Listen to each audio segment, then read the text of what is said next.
Contrast and tracking are two areas of the songwriting and recording process that can often feel overlooked, or at least not touched on nearly enough. Yet they're incredibly important if you want your songs to have the same impact as your favourite records. I've applied both concepts to varying degrees in my client's song. I'll break this down step by step so you can see how to use these ideas in your own writing. The core of the song I'll be demonstrating comes from two main elements: the chord progression and the melody. Everything else I'll discuss is built upon these foundations. The melody is a simple 3-note pattern that also uses the open D flat string to create a droning lead guitar part.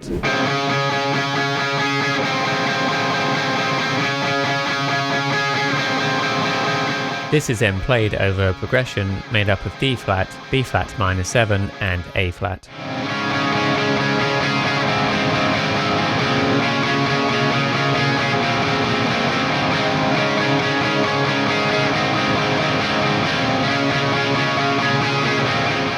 One good use of contrast can be done through pairs of instruments, in this case guitars. Although I said that droning part from earlier was the lead guitar, I chose to play this as part of my rhythm pair to kick the song off as a right-sided guitar. The contrast happens once the left guitar is introduced. Normally you might think to simply double this part, meaning to play the exact same thing in both channels. However, you can subvert this by introducing something entirely new into the other pair. In this case, the start of the progression played as sustained chords. Having these two separate parts contrasting each other helps to really open up the song and push the intro forward. You could, as I mentioned before, just have the same part doubled, but it wouldn't really be adding anything new. So if your goal is to keep building momentum, using this idea of contrast will really help.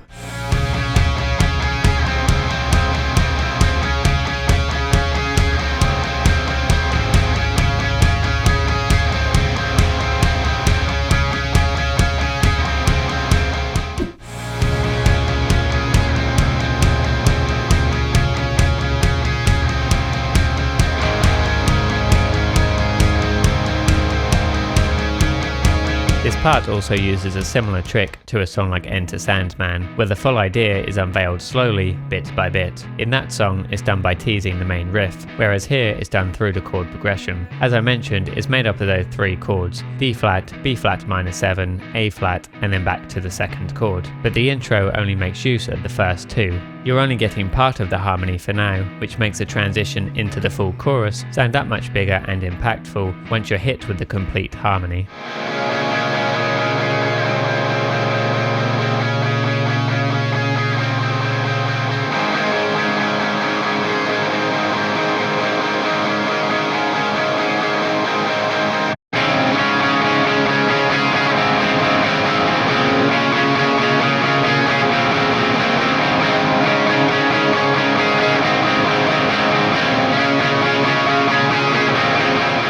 This then leads on to the tracking and overall arrangement. As I mentioned, this whole intro to chorus section is based on that single progression and melody. Once you have your basic foundation, the way you arrange and track these parts is what helps define the overall sound of your song. The way I had originally envisioned this song was to build up the dynamics as you move through each section. So the intro would be the quietest, building into the chorus, which would get louder, and finally the extended chorus, which would be even more dynamic than the previous two sections.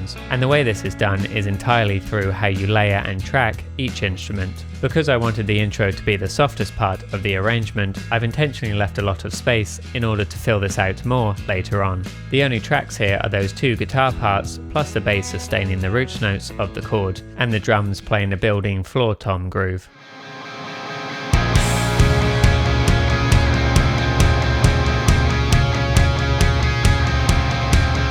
To increase attention into the chorus, feedback samples are also introduced. Things like feedback and ambient elements can be a great way of adding new textures. In this case, it's used to almost overwhelm the listener right before the brief pause into the next section of the song.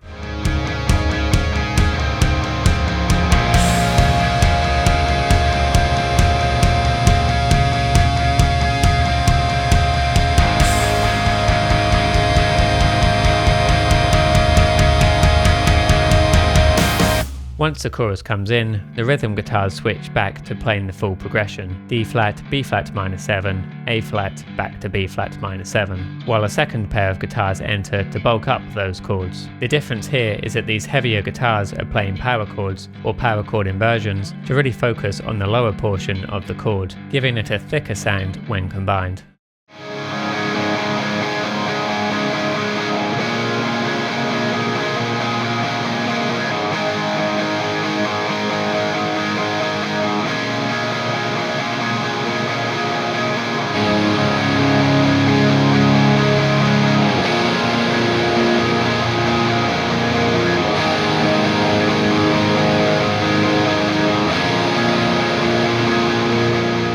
Another difference is between the rhythm of both parts. The rhythm guitars are playing eighth notes, while the heavier guitars are playing whole notes. This becomes really important in the final section. One more change, along with the drum groove, is a lead guitar, which is now introduced down the centre of the mix. Whereas during the intro it was part of the right rhythm guitar arrangement, it's now been brought to the forefront, making it clear to the listener what the focal point of this section is.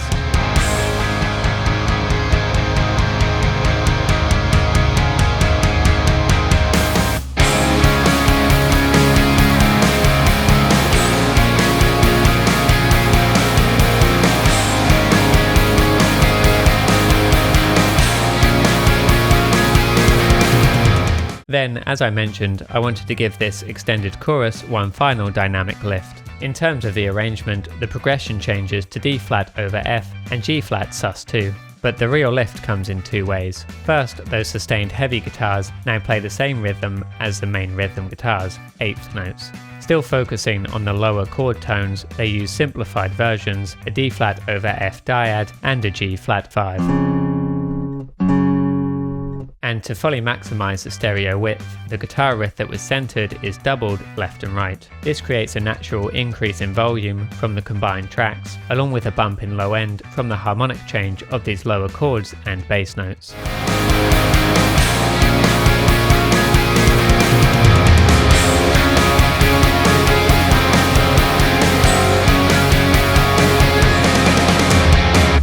By combining those simple ideas of contrasting guitars in the intro with differences between the left and right channels, and then making use of tracking techniques like doubling and some basic chord theory, you can build dynamic sections into your own songs using all of these ideas.